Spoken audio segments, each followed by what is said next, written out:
Welcome back to the Deep Dive. This week, we are sifting through quite a stack of sources here, Yeah. all focused on the Black Desert THSEA update for October 16th, 2025. Yeah, it's a big one. It really is. This isn't just your, standard maintenance patch. Yeah. We're looking at changes that fundamentally alter how you interact with your inventory, how you manage character progression. Mm-hmm. And on top of that, they've kicked off a pretty rewarding seasonal event. That's absolutely right.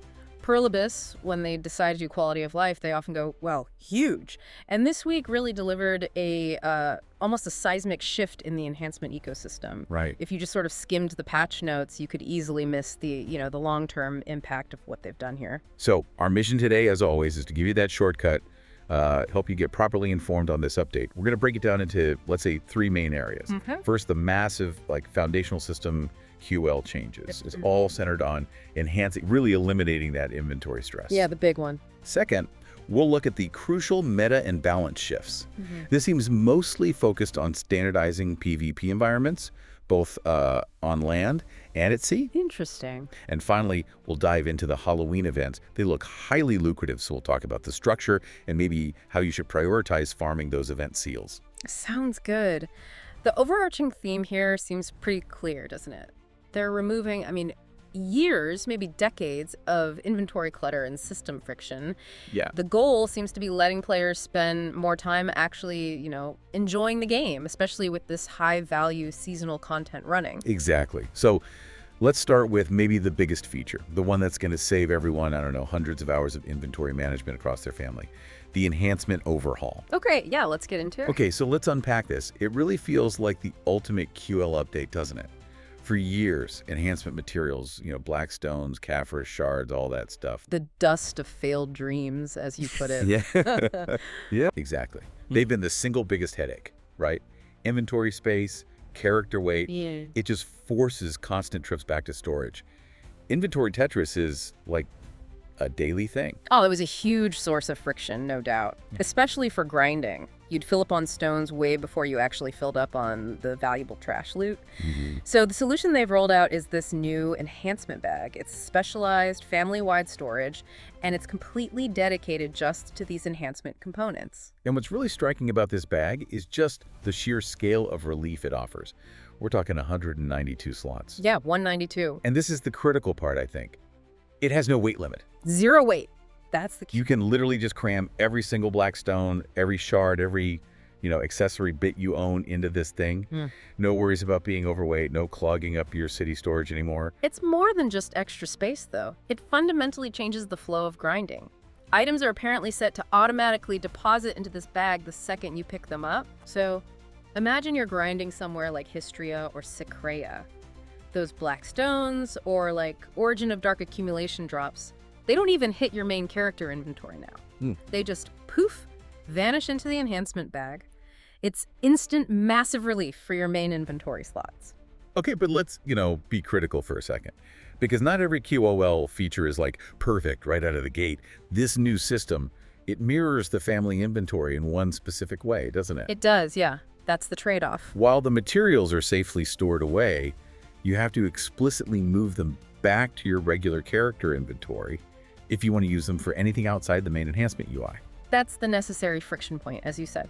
If you want to, say, process a stack of black stones into concentrated magic black stones, or if you want to list them on the central market, or maybe exchange them with an NPC for a quest, you got to pull them out manually first. So the question for you, the listener, is does this trade-off,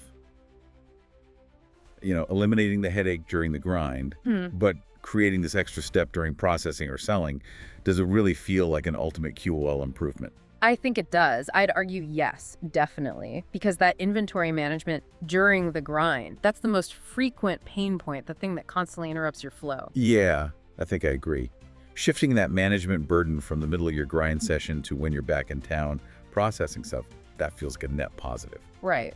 And beyond just the storage aspect, they're also cleaning up the sheer number of redundant items we've all accumulated. Oh, this is long overdue. Isn't it just? They're finally doing some serious fail stack consolidation. We had items like the magic lever scroll and the scroll of struggle. Yeah, relics. Basically relics, yeah. They did the same job as Valk's advice, but were just holdovers from older systems. Now, those are being retired. They Hmm. get converted automatically into their equivalent Fox advice value. Oh, okay. It just simplifies the whole resource economy around enhancing. And for the the veterans listening who might have a hoard of these older items, there was a specific note about the Waking Stone of the Morning, right? That was linked to the Scroll of Struggle. Correct. The Waking Stone is being removed entirely. So for anyone holding on to these, Pearl Abyss is converting them into 2 million silver per stone. 2 million silver. Okay. And that silver goes directly to your central market warehouse, which is, an important economic point. They're turning an obsolete, pretty illiquid item into actual usable currency. So if you had like hundreds stockpiled, Could be a decent little silver injection. Yeah, nothing game-breaking, but nice. what about ones that might be sitting in like unclaimed challenge rewards, the YMNU stuff? They've thought of that too. Any Waking Stones held in the Challenge Rewards were being converted into 2 10G gold ingots per stone instead. Okay, so it's a pretty comprehensive cleanup. Very comprehensive. Removes the redundant items, injects a bit of calculated silver to stabilize things. And crucially, Vox Advice itself is getting a massive usability upgrade. It's now a family use item. Yes. Which is huge for anyone playing multiple characters. Oh, absolutely. This feels like a signal that alt character stacking is, becoming officially supported and more streamlined. No more juggling characters, transferring stacks via storage, worrying about binding issues. Yeah. It aligns perfectly with the enhancement bag also being family-wide. And they're even changing specific quest rewards, like I think the Atheraxian Knowledge rewards. Mm-hmm. Those used to give the old Magic Letter Scroll plus 130. Now they'll just give the equivalent Vox Advice plus 130 directly. Complete standardization across the board. Okay, let's switch focus slightly to the enhancement UI itself. Mm-hmm. Because if you're someone, like me, who stresses about accidentally clicking away a hard-earned stack, You've all been there. PA has finally built in a kind of airbag system. An airbag? Yeah, that's a good way to put it. Think of the high fail stack confirmation as exactly that. Oh, but first, a minor QL thing they mentioned, Nader's band slots. Yeah. The UI now displays up to 10 slots at once. Just better visibility if you're managing a bunch of different stacks for different gear pieces. Nice little touch. Yeah. But the safety net is the real headline here. Yeah, it really is. They've basically codified 2 specific high-risk scenarios that now force you to manually type a confirmation. Like typing yes or confirm before the enhancement actually happens. Okay, what are those scenarios? The first one tackles the most common, heartbreaking mistakes. Yeah. Enhancing low-tier gear. Specifically, anything from +0 up to T8, which is a sec, confusingly. Right. If you try to enhance that level of gear using a fail stack of 100 or higher, boom, confirmation required. So blowing a 100 stack on a PRI accessory attempt because your muscle memory just took over, that's much harder to do now. Much harder. It forces that pause. And the second condition, that's aimed squarely at safeguarding those really expensive high-level PEN stacks. Okay. The second trigger kicks in when your calculated final success rate is 30% or higher, and you have a fail stack of 150 or higher selected. Oh, okay. Yeah. Why that specific combo? Well, a 150 stack is generally something you reserve for the absolute highest, most difficult enhancement tiers, right? Like PE attempts. Right. Even if you have a 30% chance on something slightly lower, wasting a 150 stack when maybe a 100 stack could have done the job, that's super inefficient, borderline devastating financially. Yeah, okay. So the mandatory confirmation just makes you stop and ask, hang on, is this really the right stack for this specific attempt? Am I sure? Makes sense. And the UI flow itself, just the layout, is cleaner now too. Yeah. Especially around applying stacks. Much clearer, yeah. They've really separated things out. The main increase enhancement rate area is now divided. There's one dedicated tab just for applying your standard box advice, when your stack is currently 0. Okay. And then there's a completely separate bonuses tab that's specifically for temporary boost items like Vox Cry, which people typically use to add those small +1 boosts to stacks that are already pretty high, like 100 up to 300. So this separation basically minimizes the chance of accidentally burning a Vox Cry when you just meant to use a regular Vox Advice scroll. Exactly. Less chance for costly misclicks. And what about the actual enhancement button? Especially when using cronstones for safety. That's more intuitive now, too, based on what you've selected. It's separated into Enhance with Prevention, which only becomes active if you've actually ticked the box and have cronstones or other prevention mats ready. Right. And then just a simple Enhance button for when you're raw tapping, going without protection. No more second guessing if you remember to check the Kron's stone box. Okay, good. Now, before we move off enhancing entirely, there was a point in the outline about the extraction function. Pulling stacks back out, we didn't really cover that. Right. Good catch. The process of using a blacksmith's secret book to pull a fail stack back out of an item or off Nader's ban that function is still there, Okay. but it has changed slightly, and it's another piece of this like standardization push. Yep. Extraction still works, but now it specifically requires you to use the blacksmith's secret book that corresponds exactly to the stack value you are extracting. Okay. So no more using like a cheat book for a big stack or vice versa. Precisely. Previously, the system was maybe a little ambiguous, a bit messy. Now they're ensuring that the cost of extraction, the value of the book you consume, is directly matched to the value of the stack you're pulling out. Gotcha. It just tidies up the cost and prevents any, I guess, potential exploits of the old rules. Exactly. And finally, just a small, simple item binding change that helps with alt progression. The Black Stone of Beginnings. Oh yeah, the Narchilling Gear ones. Those ones. They're changing from character bound to family bound. That's nice. Again, just aligning everything possible towards account-wide progression resources, which is a fantastic move for players who use seasonal characters a lot or do alt stacking. All right, so with our inventories hopefully feeling a lot lighter, let's talk about the free arena. It looks like Pearl Abyss is really trying to standardize things there for, proper competitive PvP. Yeah, this overhaul of trial characters feels like a huge signal. They seem serious about making those arena duels more skill-based. How are they doing that? Well, this overhaul is pretty clearly designed to eliminate, or at least minimize, those external advantages people could bring in. The first big step is raising the base creation level for trial characters. It's going from 60 up to 62. Okay, level 62, what does that actually grant? It's not trivial. It automatically gives the level 62 passive skill Strong Power to all trial characters.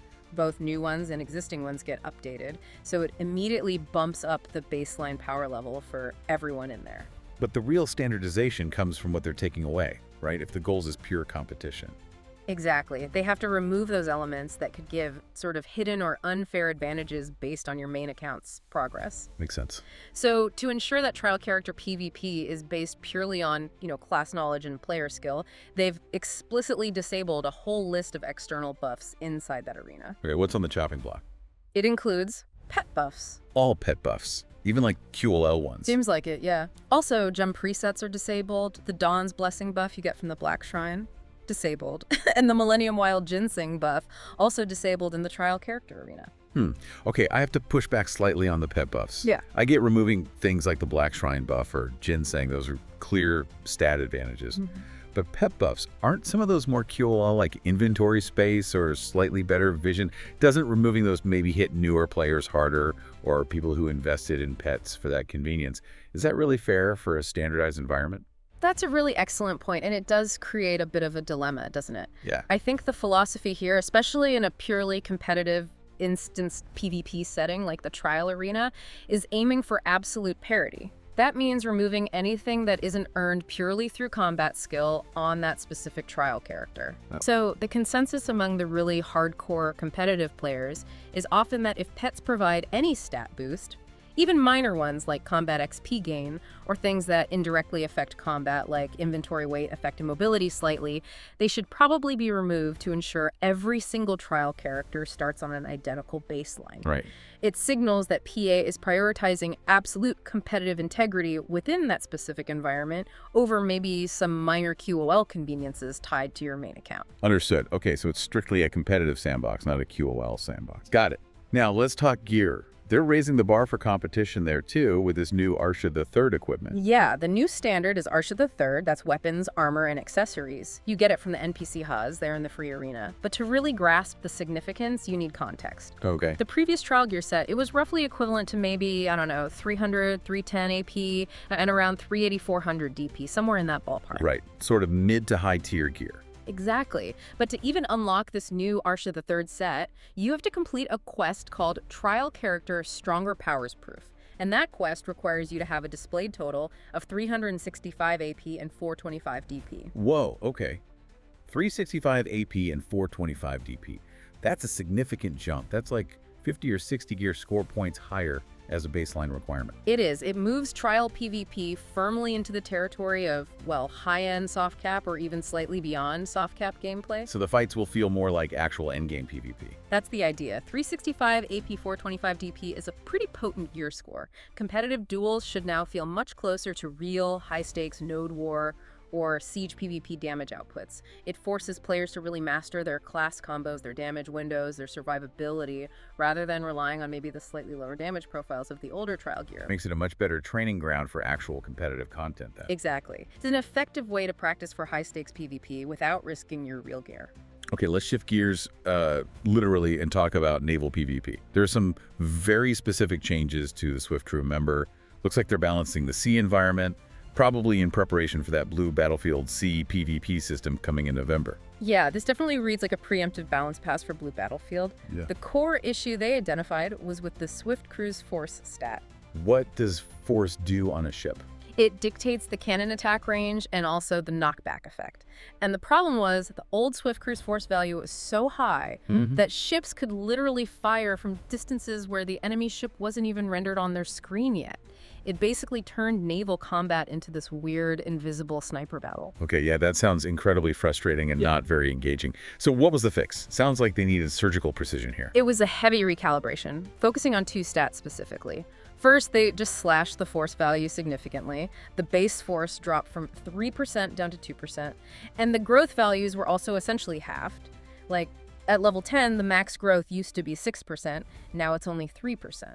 Okay, so that immediately gets rid of that extreme long-range sniping capability. Instantly gone.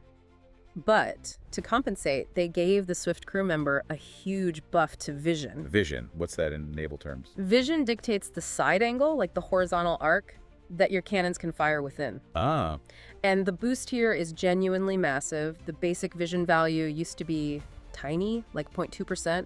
They've cranked that all the way up to a 6.0% basic value. wow. Okay, so you lose range but gain a much wider firing arc. Exactly. It completely changes the tactical approach. You lose the ability to just sit back and snipe from max distance, but you gain tremendous flexibility in aiming during closer quarters, brawls, and maneuvering. So it forces ships to actually engage. It forces engagement, yes. Naval captains now need to adjust their tactics. You have to close the distance, use that wider aiming arc effectively, and engage in genuine ship-to-ship maneuvering and positioning rather than just static long-range sniping. That sounds much more dynamic and hopefully more skill-based, which, like you said, is probably crucial if they want Blue Battlefield to be a success.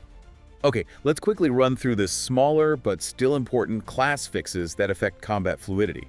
Right, these are the kinds of fixes that ensure consistency and make controls feel more responsive, especially for people who main these classes. For Tamer, they standardized the aerial skill usage. Jump kick now consistently requires just a right click.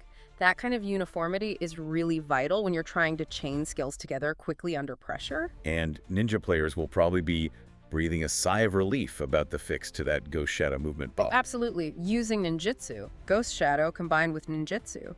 Concealment could sometimes cause this weird movement stutter, right? It would prevent the necessary forward dash. Yeah, deadly in PvP. Totally deadly. Losing forward momentum for even a split second in high-stakes PvP can get you killed. This fix just restores the essential fluidity of their stealth and engagement combos. Ran also got several adjustments, it looks like, focused on input priority, especially after using dash. Yeah, Rand's flow after a dash was apparently getting a bit tangled up with input conflicts. They've fixed an issue where Darkblade and Heart Penetration were sort of fighting each other for activation priority.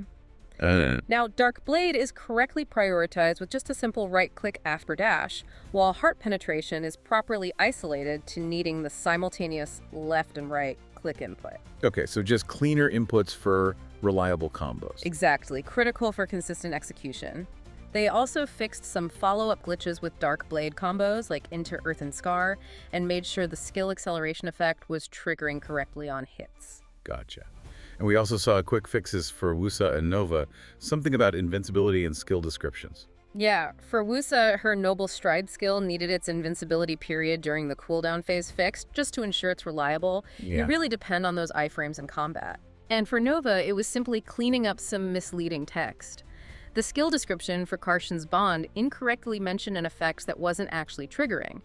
Ignore all resistance plus 30%. Oh, yeah. They just remove that misleading line, clarifying what the skill actually does, Hmm? which is better for theory crafting and building strategies accurately. And we can't forget Wukong. He had some kind of mysterious misrate issue. That's right. Apparently, Wukong's ground pound ability, specifically while in his Great Sage mode, sometimes just missed inexplicably. Weird. Yeah, very weird. That inconsistency is now fixed. So when you pop your Big Awakening mode, you can be confident your main damage ability will actually land reliably. All these little fixes, while maybe not meta-shattering on their own, they add up to polish the overall combat experience quite a bit. All right, let's pivot now to maybe the fun part of the patch, which also happens to be probably the most immediately rewarding for progression. The Halloween event Bonanza. Yeah, spooky season is here. Velia and Heidel have got their Halloween decorations up. That's pretty cool. Sure. And there are 3 distinct events running, offering tons of those event seals and some really valuable buffs. Okay, so the main progression-focused events run from October 16th right through until November 6th. That gives everyone exactly 3 weeks to really maximize their seal farming. 3 weeks, okay. And the cornerstone of your event strategy should probably be Event 1, the scariest pumpkin Halloween festival. This one's all about the daily grind and getting some powerful buffs. Right, starting with the guaranteed income, the daily challenge, the Y menu again. Yep, just log in for 30 minutes, you get 10 event horrifying pumpkin seal coins. Stay logged in for a full hour, you get another 10. So that's 20 seals daily, basically just for playing. Exactly. Passive income adds up really quickly over 3 weeks. That's over 400 seals just from logging in. Nice. But the real motivation to actually be out there grinding daily seems to be the field boss, the ghost pumpkin. It appears in hunting zones, you get a notification. Right, and the guaranteed loot from this thing is absolutely massive for progression. This is kind of non-negotiable if you care about PvE efficiency right now. Okay, what's guaranteed? Defeating the pumpkin ghosts gives 100% drops, including the Event Horror Pumpkin Power buff. Now, this is a 60-minute buff, and listen to these stats. Item drop rate plus 10%, skill EXP plus 30%, max weight plus 100 LT. Okay, nice QL. And most importantly, combat EXP plus 200%. It's 200%. 200%. Combat EXP boost for a full hour.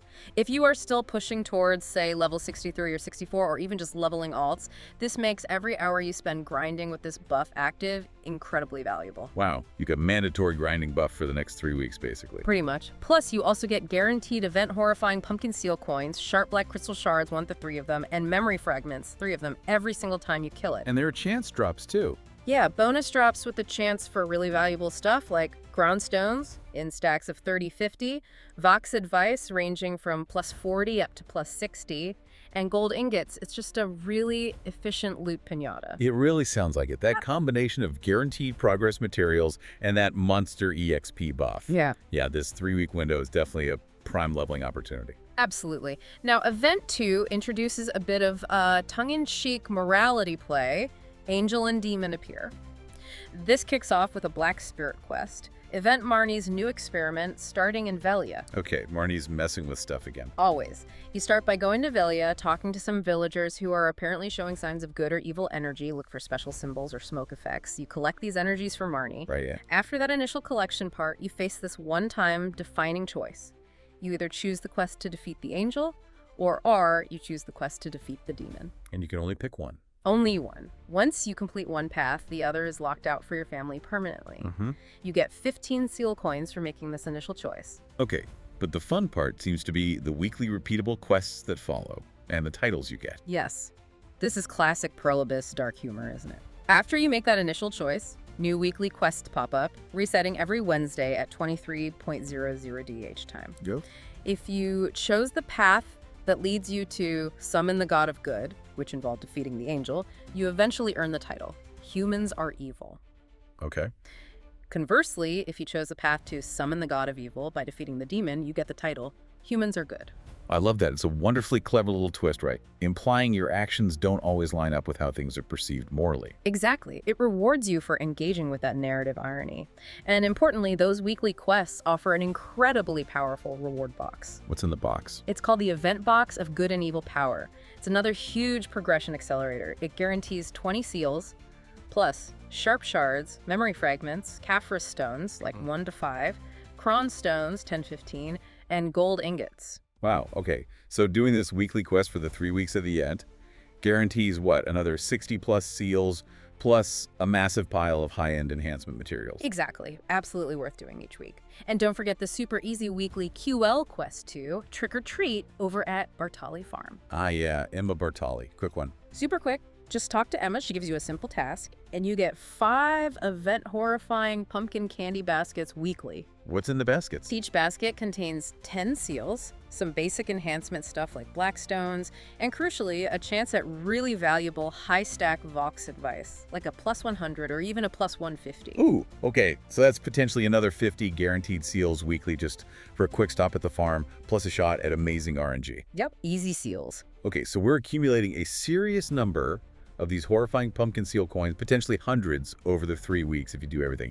Let's talk strategy for the seal exchange shop. What absolutely must the listener prioritize? Priority number 1, non-negotiable. Has to be the event pumpkin spirit. Okay, what is that? It's buff furniture for your house or mansion. It costs 30 seals, and it's limited to only 1 per family. And the effect? The effect is phenomenal, especially for combat effectiveness. It gives all AP plus 15 and max HP plus 100. And this buff lasts for 10 hours. 10 hours, AP plus 15. 10 hours, AP plus 15. It's massive, right? Especially for high-end grinding spots where every bit of AP counts, or for newer players looking for a significant boost. Does it stack with other buffs, like food or scrolls, or other furniture? It follows the usual rules, so it does not stack with other furniture buffs, like the Beast's Blessing from Kama Sylvia. But that 10-hour duration is the key. You pop it once, and you're basically set for an entire long play session without needing to constantly refresh shorter buffs or consume minor scrolls. Okay, so for just 30 seals, that's probably the single most efficient AP gain available in the game during this event. Get that first. Absolutely. Get the pumpkin spirit first. Yeah. Once that core buff furniture is secured, then you look at other priorities. Right, where should we focus the remaining seals? I'd say focus on the limited quantity boxes next. There's an Event Enhancement Support Box V, costs 10 seals, you can get 5 of them. And the Jorben Grolan Support Box 5 seals each, limit 3.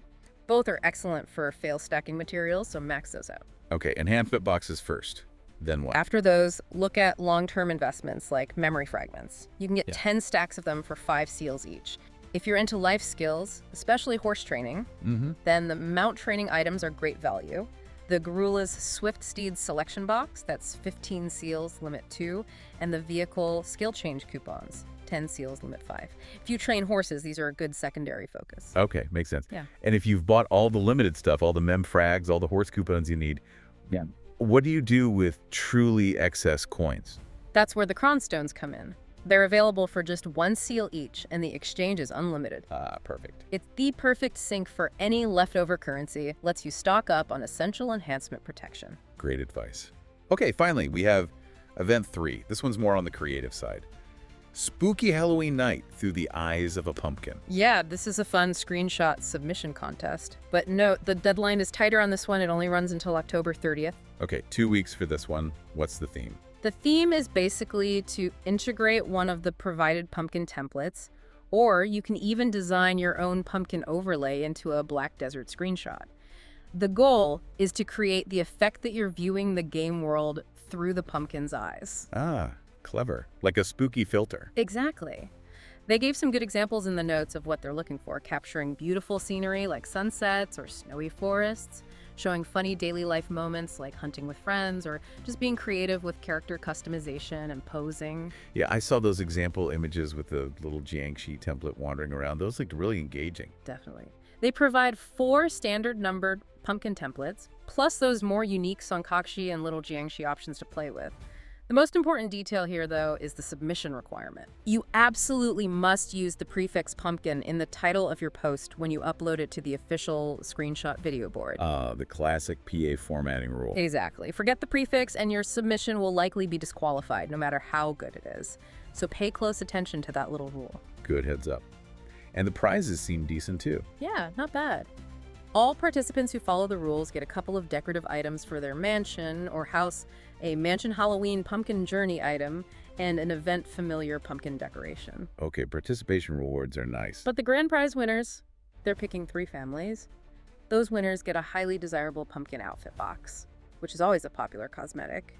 #outro. So wrapping up this October 16th deep dive, it really confirms that Pearl Abyss seems focused on these foundational improvements right now.